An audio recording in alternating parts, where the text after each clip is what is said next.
My name is Rob Arnold. I'm the executive director of Poets House. Oh, that's so nice. Thank you, Matthew. Thank you. And I'm also the cruise director for the evening. I'm so grateful that you're all here, and I'm especially grateful to Armand and everybody at New York Waterway, and to Captain Gouda and the crew of this fine vessel, the Jackie Robinson. So please give them all a huge round of applause. And keep it going, because we're sailing for poetry, and it's all thanks to them. So thank you so much. And keep it going for all of you. So thank you for being here. Applause yourselves, yes. Thank you. All right. That's a totally normal noise. I heard rumor that there was a safety message. I don't have one for you, so don't fall off. There are bathrooms in the back, and there are also drinks in the back if you missed my announcement about that earlier. And while we're pulling away, I'm just going to say a few words, and I'm going to speak from the heart a little bit, if that's okay with you. Can everybody hear me okay, by the way? Okay. Yeah? All right. Fantastic. So, I feel like I can speak from the heart because it feels like we're family in this room. We're all here together. And when you've been in the art world for a long time, as I have been, and as I know a lot of you have been, it's sometimes easy to forget that being an artist, oh, thank you, Mike, can be an isolating path, especially for writers.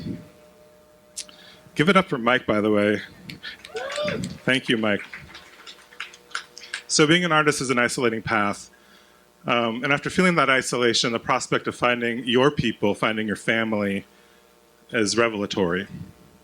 And so that's why so many arts communities around the country, including Poets House, invoke the metaphor of the home in their names or their missions. And that's why the work we do is so essential. We turn isolation into connection. Yes. Thank you, Myra. And that's powerful alchemy. Poets House was founded 40 years ago with the simple idea that poetry belongs to everyone and that poetry deserves a home. Our programs, our public initiatives, our educational services, and even our library itself, which is 80,000 books and growing, have all been built around that premise. Poets House is a gift to the community from the community. It's free of cost and it's open to everyone. If you've been to one of these things before, you've heard me say this. I like to say that poetry changes lives. I don't think that's an exaggeration. The work we do expands what is possible in poetry, and it expands who has access to the art of poetry. It's important work, but that work is being threatened. Our core values of openness and access are being threatened. Libraries everywhere are being threatened. Diversity and queerness and transness are being threatened. Despite how solid these institutions appear from the outside, these are fragile spaces. Poets House, like so many arts organizations, has been kept afloat by the collective passion of a few very dedicated and very loyal people, and that includes everyone here in this room. And I'm so grateful to all of you. Thank you, Nick, for the woos. I think I've got my sea legs here. How am I doing? But to survive this moment, and I don't mean this moment, we're going to survive this boat ride, but to survive this collective moment and to thrive in our precarious future, we need to deepen and expand that network of people, that network of support. We need everyone in this room, literally every single one of you in this room, and we need more. I know that we can do it, we will do it, but we do need your help. We need your generosity to get through this moment. We need you to tell your friends about the important work that we're doing, and most of all, we need you, because Poets House is you. You're the reason we exist, you're the community that we serve.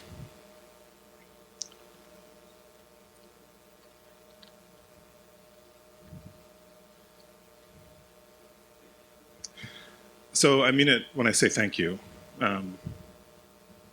It's really important that you're all here tonight for Poets House and that you're all here tonight for poetry. It feels like a little miracle. And I do think it's super miraculous, actually, that we are all gathered here to listen to be inspired by, educated by, humbled by the words of a Sufi mystic who lived at the edge of the Persian Empire almost 800 years ago. That is a miracle. We can see ourselves in his words. That's precisely the miracle of poetry. Reading poetry connects us. It makes us more human, and in times when the forces of dehumanization are everywhere around us, we can and we must turn to poetry. So let's turn to poetry. I'm going to give you just a little bit about Rumi because I don't really know. I confess I'm not an expert on Rumi. I do think my favorite depiction of Rumi comes from Kaveh Akbar's novel Martyr. Has anybody read that here? So you know that in one of the dream sequences, Kaveh imagines Rumi as a kind of glam rock star getting stoned backstage at a club, which I think is super fitting for a man that's considered by so many people to be the greatest poet of the Persian language. In channeling Rumi tonight through the art of translation and performance is another absolute rock star, Haleh Liza Gafori. I saw Haleh perform some of these poems over the summer at a barn in the Hudson Valley, and I have to say it was a pretty large crowd for a barn, but the entire audience, to a person, fell silent when Haleh began performing. It was magical to witness that blend of translation, of text and music, that showed how deeply and urgently Rumi's poetry dialogues with our times. We are in for a treat, and this is a little bit more about Haleh. A performance artist, translator, vocalist, poet, musician born here in New York City of Persian descent. Her acclaimed book of translations, Gold, Poems by Rumi, was published by New York Review Books Classics in 2022, and her second volume, Water, was released in 2025, and we have it for sale at Poets House, so I hope you'll join us afterwards. Gafori is a 2024 McDowell Fellow and the recipient of a 2023 New York State Council on the Arts grant supporting the development of a cross-media performance piece based on Gold. I really wish I had seen that. Gafori's translations and her original writings have been published by various journals and presses, including Harvard Review, Columbia University Press, the Brooklyn Whale, Literary Hub, Palewell Press, and elsewhere. And after her performance, Haleh is going to be joined in conversation by Nick Flynn, author of so many books, and most recently the poetry collection Low, and by art historian and longtime friend of Poets House, Laleh Javaheri-Saatchi. So please join me in welcoming Haleh Liza Gafori. Thank you. Rob, thank you so much. And everybody who's here, and Poets House, Rebecca, thank you all so much. Let's go. Let's start with hear a little bit of the Persian. گر ساعتی بباری ز اندیشه ها چه باشد قوچی خوری چو ماهی در بر ما چه باشد چه باشد قوچی خوری چو ماهی در بر ما چه باشد چه باشد گر ساعتی بباری ز اندیشه ها چه باشد. He says, if you quit thinking for 1 hour, if you cut your train of thought for 1 hour, what will happen? If you swim like a fish in love's ocean, what will happen? عشقان بحریست کشکران و لب نیست. Love is an ocean, no borders, no shores. If you swim in that ocean, what will happen? I love the gentle inquiry. He's a preacher. Sometimes he tells us what to do. Sometimes he asks us. Sometimes he confesses. I traveled, he says, I traveled to every city. There was none like the city of love. The city of love. I didn't know what it was. I didn't know what I was missing. Young and callow, I ran from one city to another. All I knew was a searing loneliness.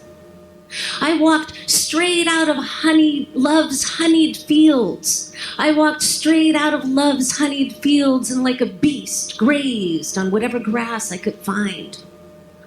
I hungered for onions and leeks, not quail, not honey, not manna. How could I long for what I hadn't tasted? Among souls, I was a soul alone, a restless heart, no wings. A flower has no tongue, yet it tastes the rain. A flower has no throat, yet it drinks the rain. So I tasted and drank the wine of kindness and laughter. Without my knowing, without my doing, it seeped into me. He says, to brood is to wander through a dark grove where one sheep strays and 100 wolves follow. Why did I make brooding my vocation when awe was an option? Thought spinner, mull the wine of wonder. Sana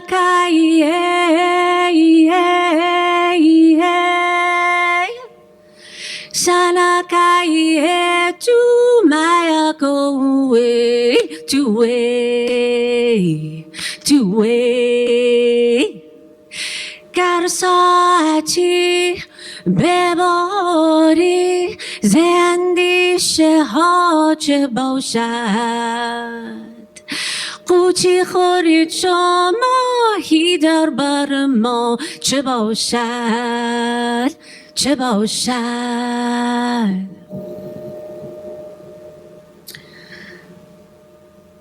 I wanted to share a poem from Gold that speaks to these times very, very clearly. He says, کار جهان هر چه شود کار تو کو بار تو کو. گیر که خار است جهان گزدم و مار است جهان ای طرب و شادی جان گلشن و گلزار تو کو. They know, I always know the Persians in the audience. گیر که خورشید و قمر هر دو فرو شد به سقر ای مدد سم و بصر شعله و انوار تو کو. He says, whatever the ways of the world, what fruits do you bring? Say famine strikes, no bread or bowl of rice in the land, royal in rank, royal heart, where is your hand? Where is your measuring cup and storehouse of grain? Say scorpions, thorns, and snakes overrun the world. Not too hard to imagine right now. Say scorpions, thorns, and snakes overrun the world. Even so, you are brimming with joy. Where is your garden? Take us to the flowers. Say sun and moon, go down in hell's flames. Where is the fire you will light? Where is the light you will shine before we can't see, before we can't hear? Say misers rule, generosity fades from memory, still your eyes see, your heart is full. What wage will you pay? What clothes will you offer the stripped and bare? Say there's no mouth to utter love's secrets. Where are the silent translations surging from your heart? Dear friend, dear friend, dear friend, imagine you're a jeweler. You have more wealth than you can count. What else would you do but rain down pearls? Come, let's put this all aside. We are drunk on a lofty ale, and it's getting late. It's getting late. Where, my friend, is your tavern? Take us there. So even in the crisis, he sets up crisis after crisis after crisis in that poem. He asks us, what kind of generosity will we muster? And he asks us also to take that joy and use that joy and spread that joy. Take us to the garden. Show us the flowers. Take us to the tavern. The tavern where meaning is on tap, where love is on tap, where the X versus Y and us versus them, the X versus Y and us versus them floats away. At least, for a moment we touch that, and then for another moment, and then for another moment. And if it flavors our daily life, it flavors, oh my God, imagine if it flavored legislation. It ought to. I mean, are we mad? Are we out of our minds? Well, kind of. He says, world of water and mud, world of water and mud. Ever since I've known you, I've known torment, trial, and tribulation. You are a pasture for grazing donkeys, not the abode of Jesus. What am I doing in a pasture for grazing donkeys? Why am I here? World of water and mud. You tied my hands and feet. Why? So I notice them? So I notice my hands and feet? So I cherish them? So I meet my liberator? World of water and mud, only when the feast was spread did you pour the fresh water. Only when the feast was spread did we taste the sweet water. World of water and mud, God called you a cradle. Now he has this Blakean moment. Infant blossom, how do you mature so fast? The breeze touches me and I open. Petals fall, fruit ripens. While here I am, lifting my arms to the sky, praising the one who made the sky, but why insist on above and below when my source dwells in every here and every there? Why ask where of everywhere? Turn off the tongue, turn off the mind, enter nothingness, see things through nothing's eyes. And I love that poem, the way he starts with the complaint, and he starts with this is a pasture for grazing donkeys, not the abode of Jesus. And then he talks himself through this all, and he comes to the nothingness. Adam. Chamush. Turn off the mind, turn off the tongue. Oh, thank you.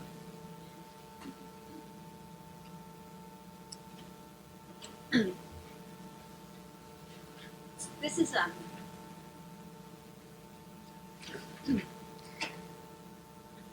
This is also from Gold. I want to bring a little bit of the intoxication here for a moment and then read a confessional poem related to the intoxication. So let's hear a little. He says, you leading the caravan, look at your camels. Head to tail, all of them, drunk. The king is drunk, the captain is drunk, the friend and stranger, they're all drunk. Gardener, listen. Thunder beats the drum, clouds pour the wine. The meadow is drunk, the garden is drunk, the buds and thorns, they're all drunk. Whirling sky, watch how the elements whirl. Water is drunk, air is drunk, earth is drunk, fire is drunk. Don't even ask about the unseen. Imagination is drunk, intelligence is drunk.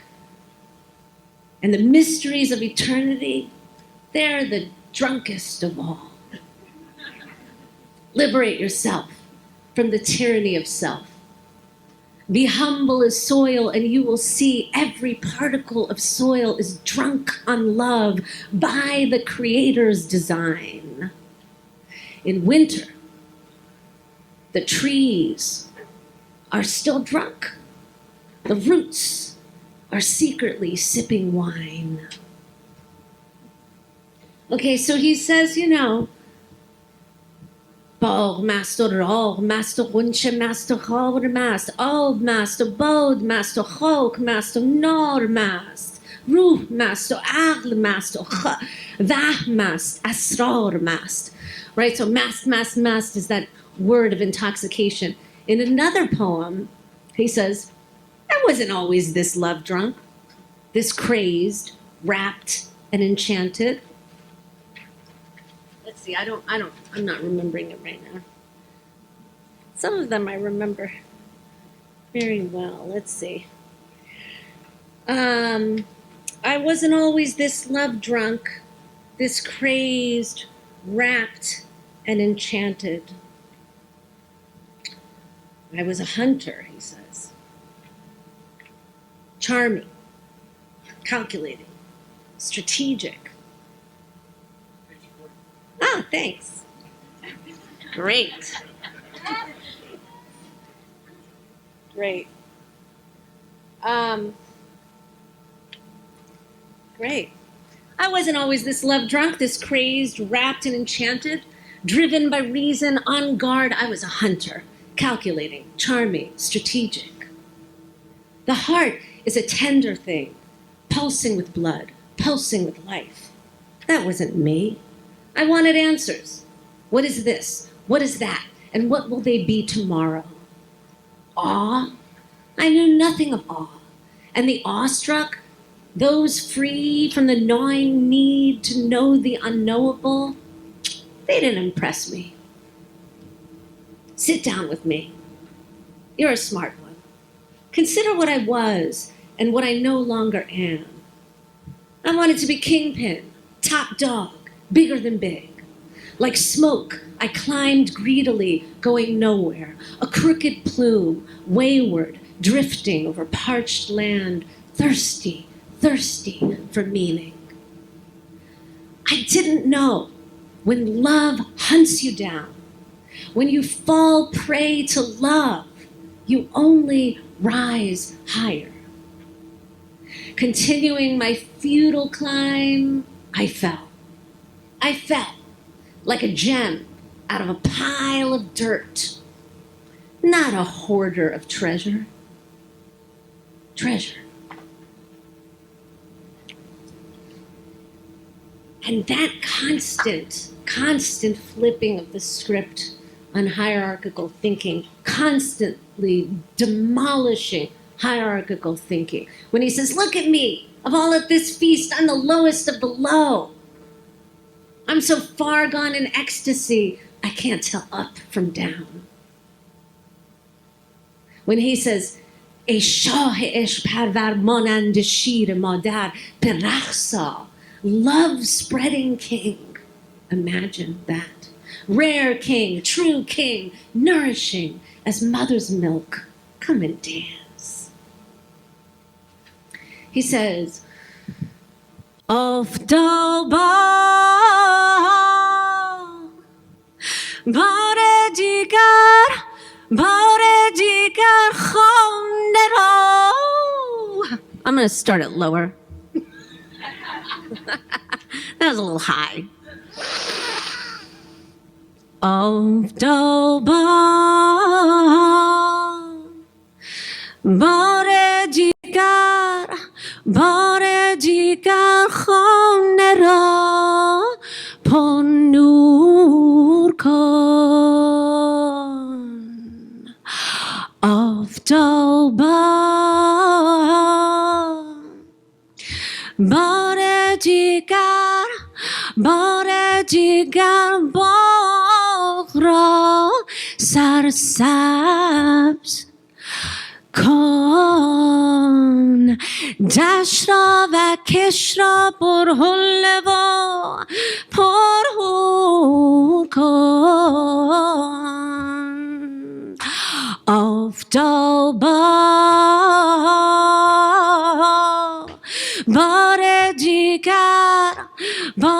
دیگر خانه را پر نور کن.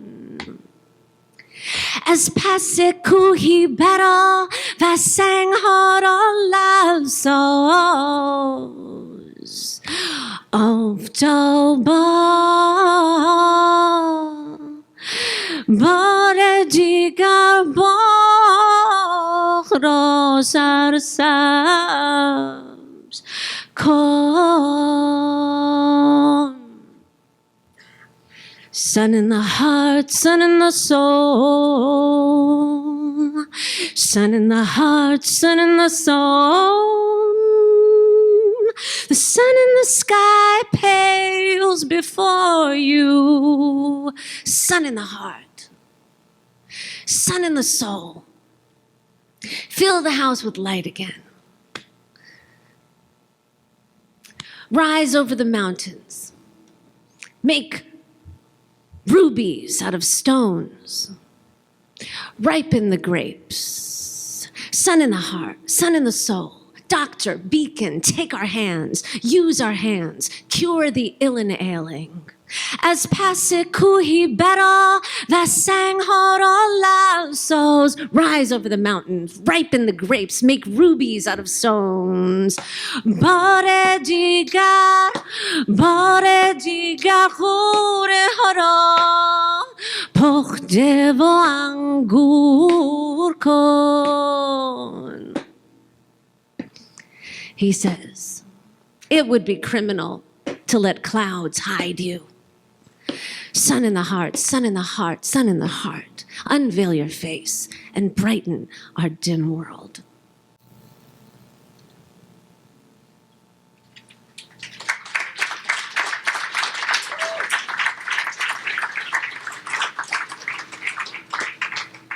He says,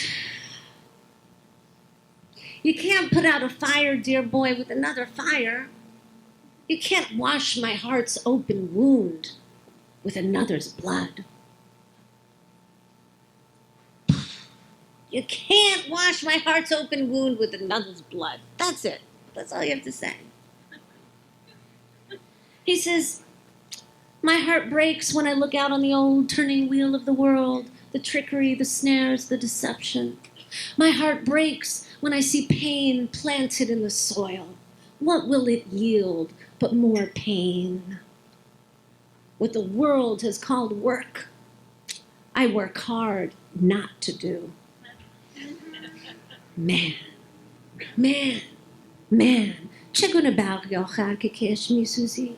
چگونه ابری آخر که سنگ میباری؟ Mr. Warmongering man, what kind of lightning are you setting farms on fire? What kind of cloud are you raining down stones? What kind of hunter caught in your own trap? A thief stealing from your own house? You're 60 years old, you're 70 years old, and you're still uncooked? Still won't let love's flames near? Won't let them burn you up? Enthralled by stuff and status, the crown, the turban, the king's beard, thorns pricking your hands, and where is the flower? Gazing in the mirror, you tilt your hat like a crescent moon. Where is the light? If once, for one day, you could sense the beloved's boundless love, you'd befriend this place. You'd befriend us all. He's very optimistic. He believes in the power of this love. But of course, he knows a lot about nafs ammare. Nafs ammare is the imperious ego, and it is the one that wants to greed and hoard, the aspect of self within perhaps all of us, but certainly really present in some folks who tend to love to take the reins on nations. And so we deal with this shit over and over again. But we could just we could just identify this in school when we're 6, when we're 8, when we're 11, when we're 13, when we're 17, be like, oh, there's that character again we talked about in 3rd grade. Yeah, that doesn't happen. We don't let that go. That doesn't happen. Why should that happen? What is the psychology of all of this? I mean, it's almost like this crazy pyramid with the crazed psychotic dude and then the ones that are whispering in his ear, that are giving plans. And then the opportunistic ones that are like, and then these weird enablers who probably had crazy fathers and they're like very used to this kind of abusive daddy lord. And they're like, yeah, it's familiar. And then there's, the brainwashing and the propaganda. I mean, and then there's a lot of people with a fetish for destruction and a lot of people who are bored and are like, let's fuck shit up. And a lot of people who are unhappy and they're like, well, if we can fuck them up, I'll feel better. So it's a lot of things that combine, right, to make this happen. But it's really, how do we puncture it? It can't be that hard.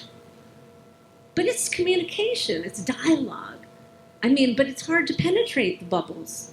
Now they're very, very separate. And I saw a video, what is this, Prager something or other? Something like that. Anyway, I'm not going to get into it. But what they're trying to teach young kids now, it's astonishing. It's very weird. In a video for kids, they had a cartoon animation of Christopher Columbus saying, slavery has existed since the beginning of time. It's better to be a slave than to be killed. That's a real cartoon that they're really showing in certain states. Anyway. I don't know what to say.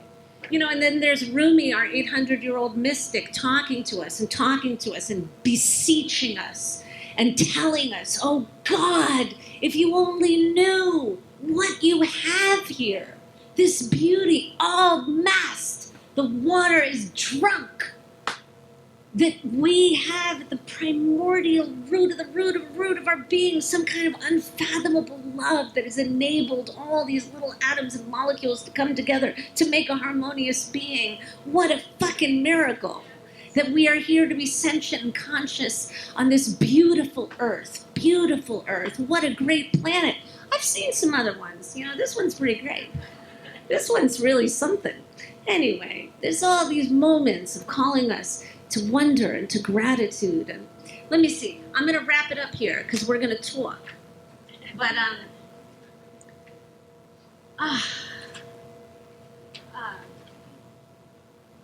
maybe I'll play a song with the guitar. Hopefully the guitar will sound good on the boat. Let's see.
He says, the spring of souls The beginning season, the season where the soul emerges from the soil of the being like a flower emerges from the ground. The spring of souls is here. Perhaps in the face of crisis, that is one reaction. The spring of souls is here, fresh branch, budding branch, come and dance. And you, dear lion, so fierce and hot-tempered, come and dance. You surrendered your head and feet, headless and footless, come and dance. And you, rare king, true king, nourishing as mother's milk, come and dance. A man arrived with sword in hand and venom on his tongue. Evil dwells here. And so does good, my friend. So does good. Come and dance. Lovers whirl in devotion. Ecstasy, their crown. Where they are, what use is the royal cloak? Beautiful one, come on, dressed to serve, come on, come and dance. You who are drunk on self.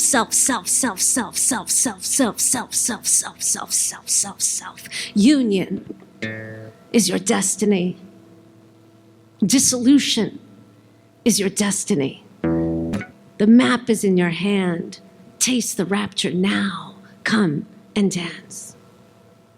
If you're my beloved bearing a cup of wine or your branch bearing no fruit, come and dance. The war is over. Payana Jang all mad. The war is over. The band is singing. Come and dance. Unfurling its dazzling wings, the peacock calls to the bird of the soul. You, without wing and feather, come and dance.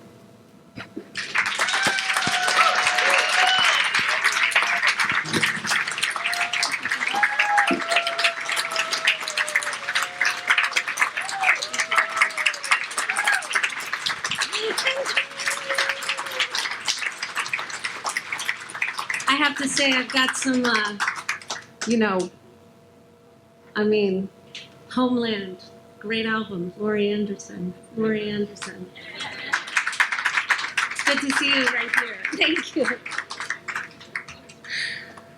Haleh, one question that I have for you that you actually touched upon when you were reciting is that we live at a time that is so divisive and chaotic and angry and disconnected.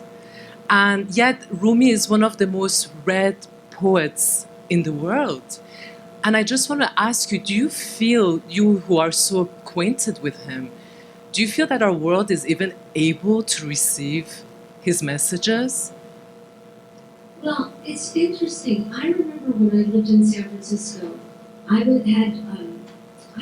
discovered the Beatles kind of like late in life. I was like 20, and I was walking around with headphones on and I was listening. Turn off your mind, relax, and float downstream.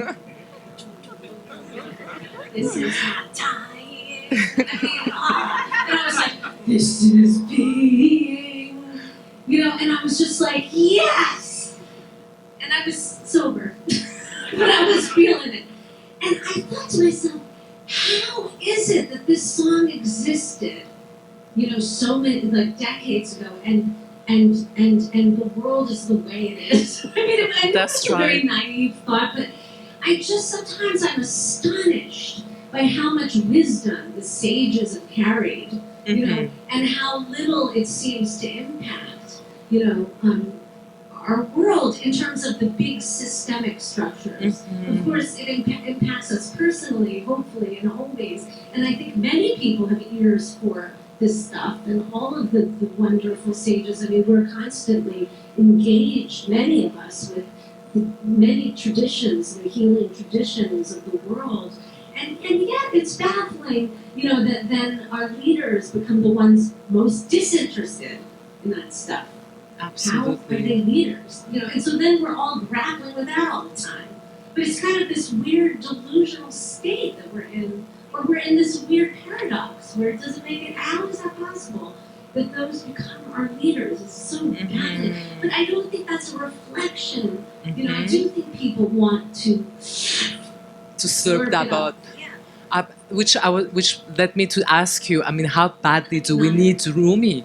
How much do we need Rumi today? I need Ruby. Yeah, I think we all do. I think he's useful. I think he comes in handy. Absolutely. Yeah, definitely. Definitely. I was wondering, like, just to tag on to that,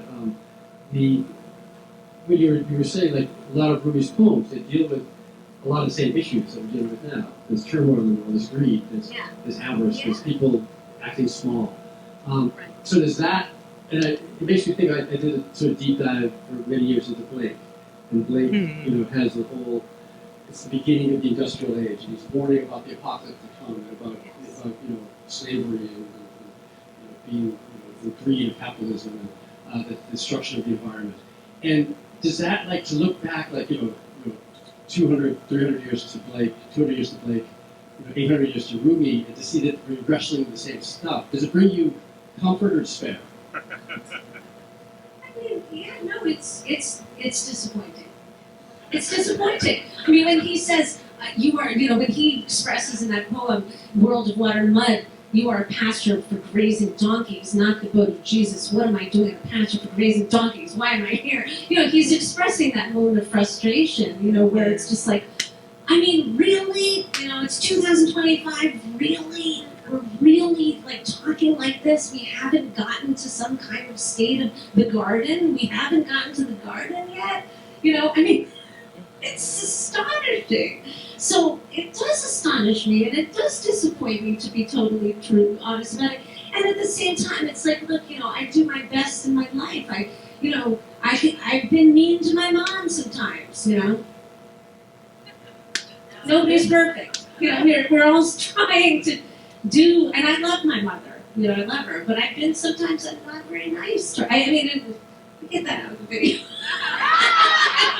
I just want her. Is your mom Anyway, there? no, she's in New Jersey. But anyway, I adore her. But I'm just saying, like, we're all, we're complex beings, humans. We're complex beings. It's hard to be, live on Earth without fur. And be, we have to have all these things that we need. And it's tough existence. So I don't blame us. But yeah, sometimes I get disappointed. That sounds like it's hard to live on Earth without fur. It does sound like a Rumi line.